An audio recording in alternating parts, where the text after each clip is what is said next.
without further ado, I will give this opportunity to Charlotte so that she can also give us a sense of how DFID has been taking in these discussions and what already there are some of the emerging issues that have really resonated with what they are doing on the ground and how they propose to take this conversation and discourse forward. Hi, I'm aware we've got the after lunch session, so let's definitely put things out to the floor as quickly as possible. But a few things for me. I mean, we were literally just starting our discussion by talking about, okay, how are you going to frame this kind of set of questions around the future direction? When we've got an election back in the UK about to happen, you've got an election here about to happen in Kenya, and one of the massive, big, challenges for all of us is that, we're working in this environment with really shifting politics, and so, so it's kind of interesting because I can't talk about what UK government's great policy interests are going to be in a couple of months' time because I literally don't know.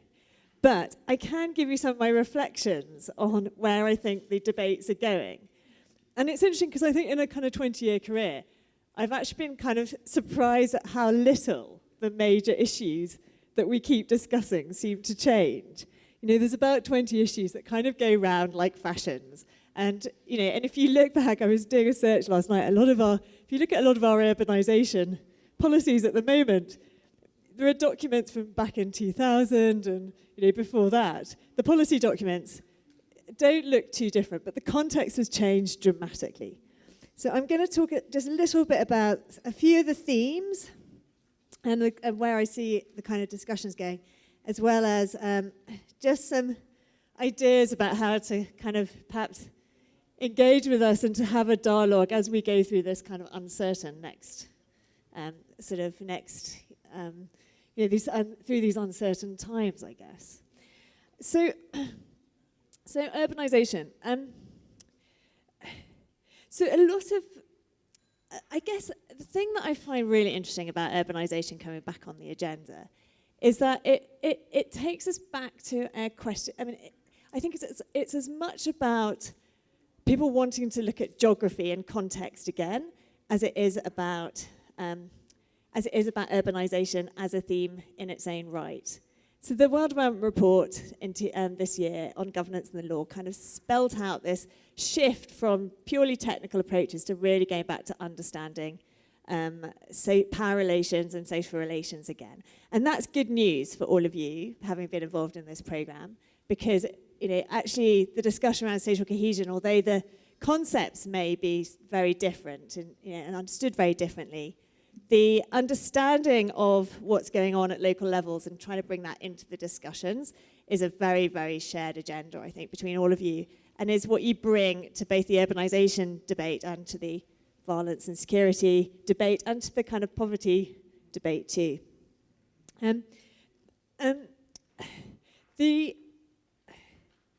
So I think that is quite a big shift, and it's partly because of a recognition that this focus, a massive focus on state building that had sort of built so much momentum 10 years ago, is being challenged in some quite major ways. But I'm not sure we've quite got beyond that to try and understand how. So there's a lot of talk about doing things differently, doing aid in a different way, trying to find better ways of engaging with people. And that's the bit that we're all still struggling with a bit. And I'm slightly envious of my neighbours to the left here, because I think, for a big donor like DFID, we're kind of, there's about 3,000 of us. That's quite small numbers when you think about the kind of scale of the programs and things that we work on. So we don't necessarily have, quite the level of flexibility that a lot of the foundations and other organisations do. But we're really interested to kind of have discussions around how some of the donors that have a bit more flexibility and can experiment in different ways, like how we can draw on that and try and do more to kind of learn together and so forth as well. So I think, the violence and conflict agenda is quite high, is taking up a lot of bandwidth at the moment. And I think that there's kind of three big trends here. I think there is a sense, and you can challenge me on this, because it's a narrative that's emerging, and I'm not sure it's totally right. I think it can be contested. But there's a sense that poverty is increasingly concentrated in fragile and conflict-affected states. And that violence is one of the major challenges holding back developmental progress, and in some cases, countries are backtracking because of these repeated cycles of violence and conflict.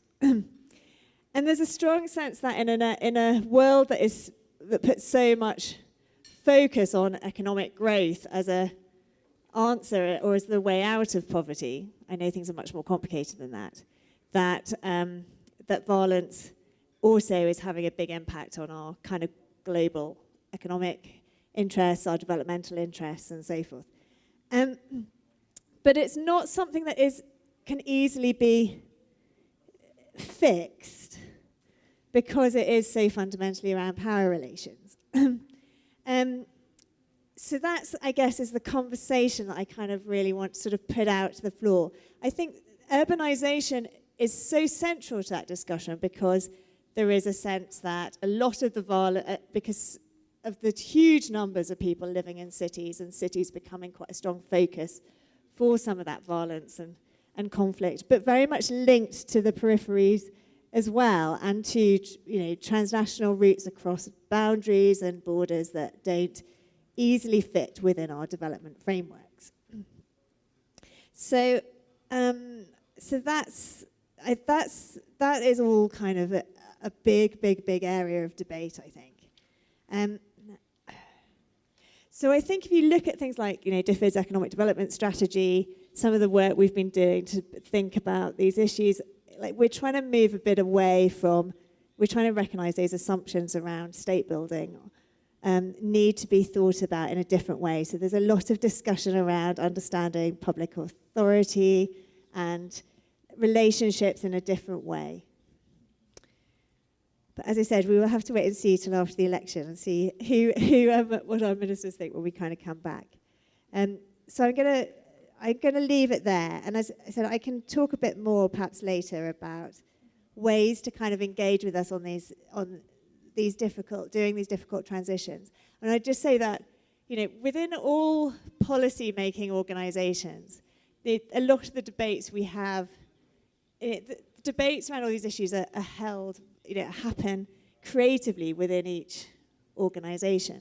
And actually, I just want to say how much I've enjoyed these discussions. I mean, I think actually the discussions around Nairobi in particular and the planning and so forth have been so constructive.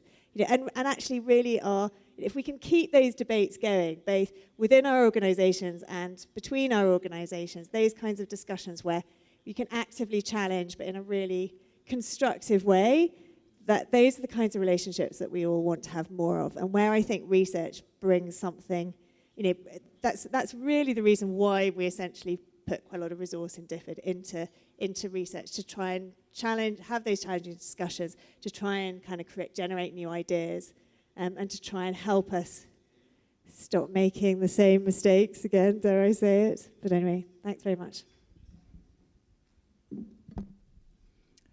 Thank you so much. Thank you, Charlotte. I think it's a very good starting point, the recognition that we are in a period of uncertainty, we are in a period of transition, and there's much to really digest in terms of emerging issues. And of course, there are a lot of grey areas that have also arisen as a result of the research that has been done and the reports that have been churned out. So it makes perfect sense that the starting point is that we really need to ensure that these conversations keep going, but we also need to ensure that the policy-making field, the policy-making landscape is shaped by evidence-based solutions. But there's a lot to take in. If we reflect over the past three days, I think there were a number of priorities that have been listed, or what I call emerging themes ranging from the need for gender transformation in cities, the role of young people's voices in the urban agenda, or the need also to look at the interlinkages between the rural and the urban, and not look at safe cities in a binary or standalone position. We also spoke about the importance of urban planning, urban policies and frameworks, engaging the private sector. So these are a lot of issues to take in. But the good thing is, despite the themes seemingly being very expansive, it offers us an opportunity also to digest and think through and reflect on what we've been doing, what works, how it works, and how we can build on that. So on that tangent, I would like to hear from Achieng in terms of what initiatives and program initiatives that you have been undertaking, and what lessons can you draw from them in so far as they seek to respond to the whole issue of reducing exclusion, dealing with inequality, dealing with poverty, but also specifically looking at the urban issues. Mm-hmm. Hi everyone, I'm Achieng from the Rockefeller Foundation. So at the foundation, when we think cities, we think their transformation, and we think about resilience, building their resilience. Okay, is this better? Okay, so we think about resilience building, and most of us here are in the development space, and you have our own definitions of resilience. At the foundation, we think of it as the capacity of any entity to be able to bounce back, survive and thrive through a disaster, and bounce back and be better than they were before, and also possibly reap the maybe unexpected benefits from any of these calamities. These calamities may be anything from the shocks and stresses that occur. Some are expected, some are unexpected. For example, in our part of the world, when we think flooding or drought, some of these tend to recur, but there are also the shocks that are unexpected, like maybe a terrorist attack, especially recently in this part of the world. So building city resilience just to enable them to be able to plan better so that they can survive through such situations and reap the benefits in something that we call the resilience dividend. And I'll give you an example later. So the foundation is 104 years old. In 2013, during our centennial, we launched a challenge that some of you may know about, known as the 100 Resilient Cities Challenge. We were basically calling on cities all over the world to apply to be part of a network that can learn from each other about best practices in resilience building, and also just to shift the thinking about let's not wait to survive disasters, but we can plan. We can plan for them and therefore spend less in planning. So we can spend more in planning and then spend less in recovery. So that was 2013. 4 years later, 100 cities have already been selected from all over the world, different sizes, different populations. Altogether, they represent about 1/5 of the world's population. 10 of them are from Africa. And there are 4 main benefits that these cities have by virtue of being in the network. The first thing is that each city gets funding to hire someone that we call a city resilience officer. A lot of the time when a city is hit by something, it's not always clear who's held accountable. The buck stops with who. A city has different kinds of leaders. And especially in our country right now, with devolution, there are several different people you could call upon. But in this scenario, you would have a city resilience officer that you would ask, what plans do we have in place for this? Do we have enough funding, and what interventions are we going to put in place? And if anything goes wrong, you can ask him also. So this officer is situated in the office of the topmost senior official in the city. For obvious reasons, we've been mentioning policy over and over again. This is just to assure the commitment of the government and to that matters resilience are going to be a priority and have the requisite budgetary allocations. We're not going to wait for something to happen and then start asking for government support, because this position already exists there.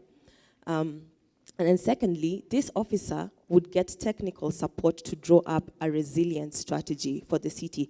As I said, different cities have different needs. So even the funding, originally we used to get a lot of questions. The investment was $100 million to begin with. So the question was, is every city going to get $1 million? And that's not the case. It depends on the unique needs of each city. So he would get technical support to draw up a resilience strategy, and then also access to a platform of partners and tools to enable him to implement this strategy. These partners are people like us here, NGO sector, other donors or technological companies to help them with risk assessment or securities or just to create programs to intervene with the issues that come up in their cities. And then fourthly, the city will be part of a network with 99 others that get together regularly to share lessons on best practices on resilience building, who is doing in which area. And some of them have shocks and stresses in common. They experience the same thing, but others are better at facing them than others. So Nairobi is actually part of this network. For those of you who did not know, Nairobi came in the last cohort, which was announced in May last year. And just as an example, the governor's office was very heavily involved. He actually constituted a team that used to meet regularly with partners from the University of Nairobi to write the application that they sent to 100RC. And what that helped with is that it was based on data and knowledge. These were folks from the Department of Urban Planning at the University of Nairobi. And with the endorsement of the governor's office, it was a requirement for any city to apply with the blessing of the city's CEO, so that when this officer is hired, he can be part of his team, and the city CEO can put his vision down on paper with this resilience plan, and therefore maximize on the support from the partners and the tools that were made available and the lessons from the network. And thankfully, the application got through. So if I'm not wrong, I walked in this morning when my colleague from the city council was speaking. They should be in the process of either hiring an officer or just writing the strategy. And our approach, being resilient, as I mentioned earlier, is so that you can just invest more in planning, so that in case of a disaster, you spend less. A few years ago, the World Bank released some stats to us that $1 in every $3 spent in development is lost when it comes to disasters. That's like taking 3 steps forward and 1 behind each time. So with resilience planning, we don't have to be at the mercy of recurrence. We learn our lessons when these things happen, and then we don't always have to start from scratch as though it's new. And then you spend money better, and that money can be channeled to other development interventions. One case study that we like to share, now when it touches on matters exclusion and urban violence, the first cohort of cities included Medellin in South America and Colombia. For those of you who've been there, know that the topography is so irregular with steep slopes and narrow alleyways. And for, I think, a long time in its history, it was known for urban violence and a very high homicidal rate. There was a shift in leadership, and then they started to invest in city infrastructure in the form of gondolas just to enable more accessibility throughout the city, because people would be stuck in traffic for almost 4 hours just to go to work. And it's amazing the difference it has made. Part of the reason Medellin was selected to join the 100 Resilient Cities Network was because it's becoming an example of how a change in infrastructure gives the excluded more access to social amenities. It cuts the commute time, therefore leaving people less vulnerable to attacks along the way. And then in these stations where people get onto the gondolas, there's better lighting and guards, so there's more security. And then they also created recreation parks and sports facilities. While people wait, they can hang out with each other, have fun. These are opportunities that were not there before. So in the larger context of this, just by strengthening urban resilience, and that's just one city, the other 99 tell different stories of how they have the backing of the city leader and how they've changed their thinking on planning rather than just focusing on how to recover. Thank you very much, Achieng, on the insights from the Rockefeller Foundation's processes. The key emphasis here is the need for proactive approaches rather than reactive approaches.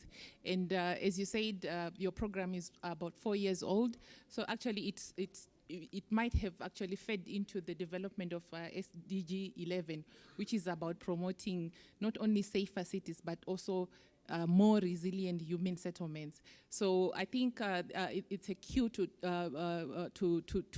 pick up on and also to learn from, particularly the need for institutionalization of processes, institutionalization of planning, so that it becomes embedded in our systems and processes, rather than for us to wait for disasters to happen and then begin to think through what we need to do and how we need to react. So thank you for those insights. We'll come back to that in the discussion session, so that we can also hear what the Ford Foundation has been doing, particularly in the context of the SDG11 and also the New Urban Agenda, and this thematic that we've been dealing with on dealing with exclusion, addressing issues of violence, and also I am aware of your urban infrastructure programs. So if you could shed light and also give us some forward-looking agenda where you see it going further. Thank you very much. Thank you to Charlotte and to Achieng. Thank you. My name is Nkirote, and I work with the Ford Foundation, Office of Eastern Africa. So for those of you who do not have much interaction with the Ford Foundation, we are here basically to disrupt the drivers of inequality. We do this by, advancing human achievement, encouraging cooperation internationally and locally and regionally, and we really work towards enhancing social justice. So our programs are not as old as Rockefeller and DFID, which gives us the ability to be nimble in how we plan for our urban agenda. So when the new urban agenda came out, the Ford Foundation looked at it as a way to plug into an existing level of standards to help us achieve the work we want to do.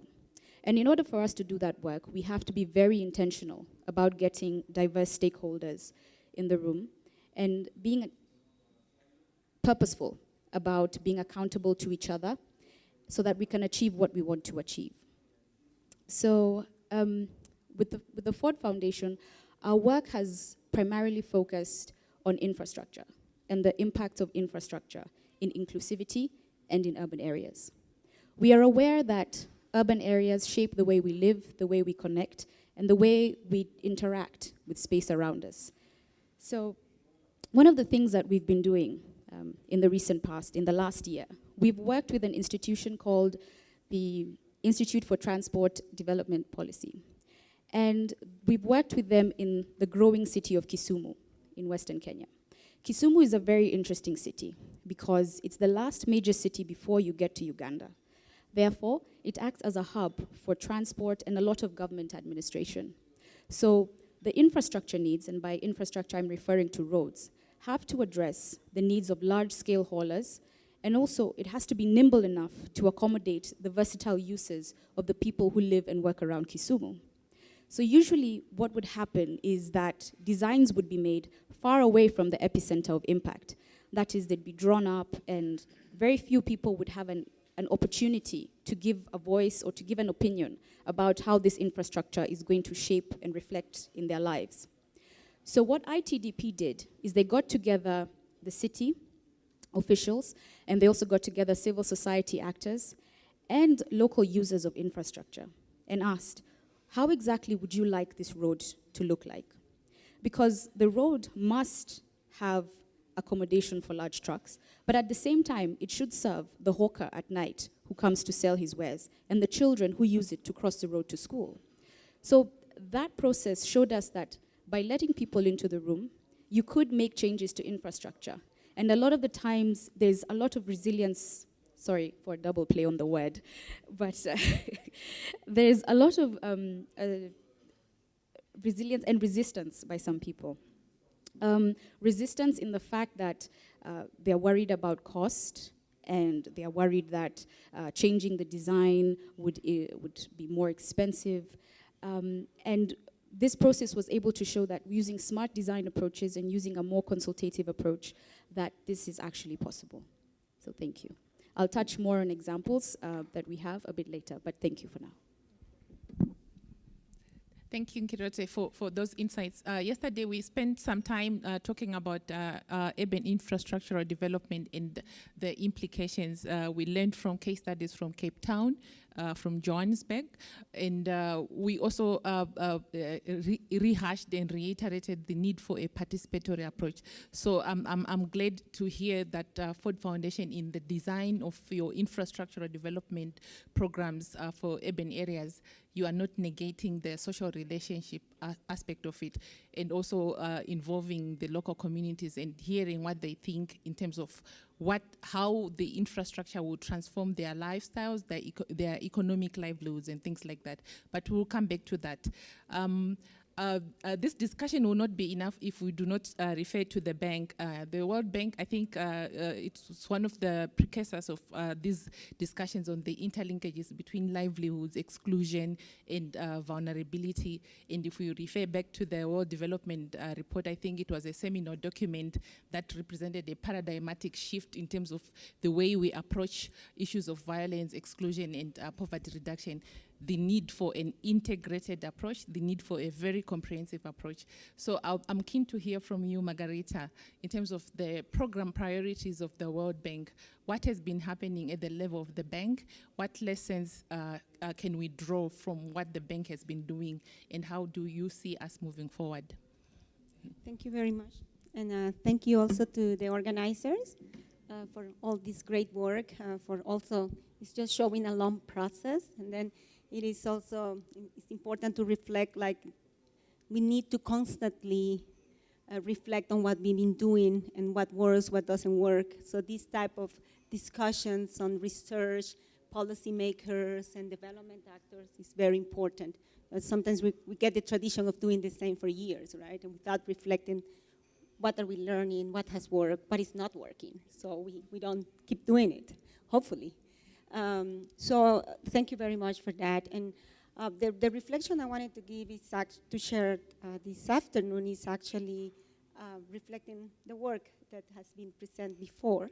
In a way, the World Bank has been working has a long tradition working on urban infrastructure and also slum upgrading, on urban revitalization, which is a new conceptualization, and addressing issues of violence prevention. Since the 90s has been doing this work with very long and extended projects on slum upgrading and integrating approaches that combines the whole issue of social inclusion, that combines the issue of social investment with urban infrastructure. And I think we have learned from that. I think we have learned what works, and what works is also consistent with the global evidence on violence prevention, and this is about the municipal approach. And I think some of our colleagues were talking about South America, we're talking about South Africa, and a lot of this experience show that it's the municipal approaches and the city engagement that has the strongest impact on violence reduction. And this is also with a strong component on community mobilization. At the end of the day, the problems and the answers are at the community level. So those experiences that have been able to mobilize communities around issues of violence prevention are those that also are showing the best results.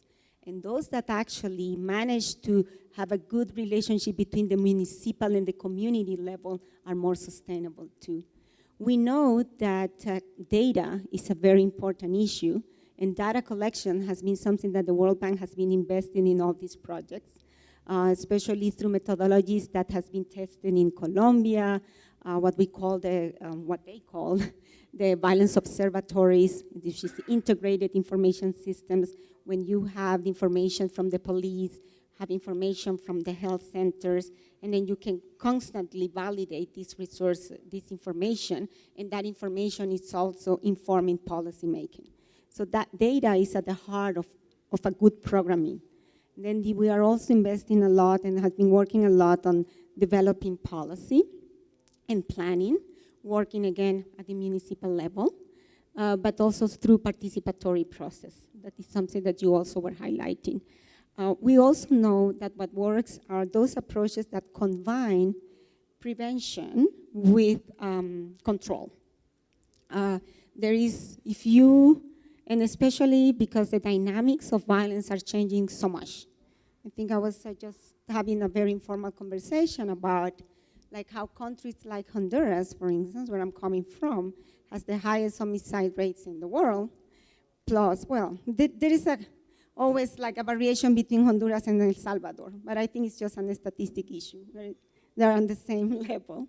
And then those countries actually have more fatalities than any country with an open conflict.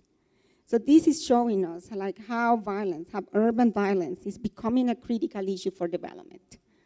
And sometimes this discussion about conflict and violence, I think, you know, the line is very gray. And then if you come to cities like Rio de Janeiro or Johannesburg, they're not open conflicts. But I'm sure like if you go and see the homicide rates and the robbery are more insecure than any of the countries that has been in long-term conflicts. So again, I think this is something that, you know, we need to take into account, that the dynamics of conflict and violence are also are changing a lot. And also what we are trying to do at this moment is, you know, all these features that we know that works, like the municipal level, the community engagement and the participation, the data collection for policy making. How can we as a global institution take this knowledge to have cross-regional learning? And this is where we are trying now to do at this moment an effort, because most of our experience has been in Latin America, because this is where the issue of citizen security is actually a strong reality, but also the authorities and the leadership is very strong about that. And I think this is also something we need to reflect, right? This agenda has to be seen as a development agenda, and what are the implications for that? So I think this is an area like also the bank is gaining more, let's say, momentum in talking as a development challenge. And also because we are doing this investment in data, we are also doing investment in evaluation. This is still something that we need to invest more. And that's the reason that we need reliable data, because we need also to show on a more systematic ways what are the implications or how violence is being reducing, and what are the key factors that are actually impacting on that result. So that needs to be seen over the years. It's not easy when you have multi-level approaches to understand exactly the attribution, what is having an impact on violence reduction. But there is a lot of work, and this is where the work with the academics and the research is very important to be consistent on that. The other is also, even in terms of multi-sectorial approaches, and this is something you were saying that we also have done. In a lot of the projects that we do, we have a strong connection with jobs and employment generation. But we also know that it's not just a job. It is more like, you know, what are the issues that are also restraining the access to jobs, especially with youth at risk. And this is an area that we also need to know better the causalities and the relationships. But this is an area where we are growing more and more. And then we are starting to do studies in Honduras, in Jamaica, about what type of interventions having more impact in violence reduction, or to reduce the risk of youth to commit crime, because it's not anything, it's not just a job, it has to deal also with skills development, it has to be like self-esteem, it has to be like inclusion, it is broader than just giving the opportunity as an income-generating activity. And I think this is where the agenda is moving. Right now, we are starting to do more work in Africa, and Kenya is a country when we are working very close through the urban portfolio to ensure that these projects and the new operations that the bank is going to do, which are large, are also having aspects of violence prevention. And of course, this is going to be very focused on the county level, and how can we help the counties to plan better, to address these issues in a holistic way, to do participatory process. We are also working with the Kenya School of Government to develop, and with USIU, with the US International University, to have a curriculum on crime and violence prevention. And also that will be used to improve the capacities of municipal authorities to address this. But, you know, the adaptation of this process. So what has worked in Honduras or what has worked in Brazil may not work the same way in Kenya. So that is a process that we also want to document and know more, because then we will have like the Kenyan approaches to development. And there is a lot that we can learn from Kenya, and we also hope to be a catalyzer to bring Kenya to other regions and then learn from each other. So I think this is something that we really would like to keep working with partners to make this cross-fertilization of experience on what works, and then hopefully we can contribute to this agenda. Thank you. Thank you very much, Margarita. And again, critical insights from the World Bank, lessons that have been drawn from far and wide, from case studies such as Honduras, El Salvador, Rio, but also work that is already being done in the African continent, in cities in South Africa, in cities in Kenya, for example. The whole emphasis on local government as a partner, as a key and critical partner in this new agenda. But I like the emphasis that you make that it's not as romantic and as rosy as it seems. You also highlighted some of the lacunas, some of the gray areas that you really would need more data and more evidence. For example, it's not clear-cut that the jobs agenda on its own is a solution in terms of violence reduction. So that's a key area of further research, further partnership that we can see unfolding. Again, in an earlier session before lunch, we were talking about this whole notion of social cohesion. Does social cohesion become necessarily synonymous with reducing violence? Is there a positive correlation between those two concepts? Again, I think given the nature of the debate and how heated it became, I think there's no positive conclusion on that. So there are several areas that we really still need to unpack. And I think I'll take that as a segue to ask my last question to the panel before I open it up to the floor. That what are the gaps that you are still finding that you really wish you could have more evidence, more data? And when you identify those gaps, what are the opportunities for partnerships and further programming? So I'll go back again, start with Charlotte, to really talk about emerging gaps, the unknowns, the gray areas that you really would want to be expanded upon and shed light on. And then we'll move to the rest of the panelists, and then I'll open it up to the floor. Let's get it out the floor as quickly as possible. I think, yeah, I think, you know, I always feel a bit odd talking about gaps. Like, you're the research experts. Tell me what you think the gaps are. I mean, I think for me, this research and quite a few other research programs we sort of funded, and you know, maybe which started a few years ago and are kind of concluding now, are all telling us there's this huge gap between often centralized systems and processes and what's really happening in the everyday experience everyone's, you know, people are living. And I still am really grappling with how we can address that and find better ways of engaging through partnerships and other things. So that's critical for me. Okay, thank you. I wouldn't really refer to this as a gap. It's emerged as an opportunity for us in all our work, and not just for 100 resilient cities, which we pioneered, but in general also in development, the need for the use of data and analytics. You find that most of the time decisions are made, strategies are drawn based on history, especially when something is recurring. So there we see an opportunity to invest in data and analytics. For 100 Resilient Cities, one of the organizations that's in the platform of the partners that the City Resilience Officer will have access to is an organization known as Palantir, which helps the cities to draw up the data from, I'm not sure what number of years back, but especially the cities that have recurring disasters, to enable them to see trends, to make predictions who would be hardest hit and how much money then they should invest. And that's the thing, it influences decision making. It's based on facts, it's more accurate, and you will get back a return that's better than if it was just, let's see what happens. Yeah? And then secondly, we need to share our lessons some more.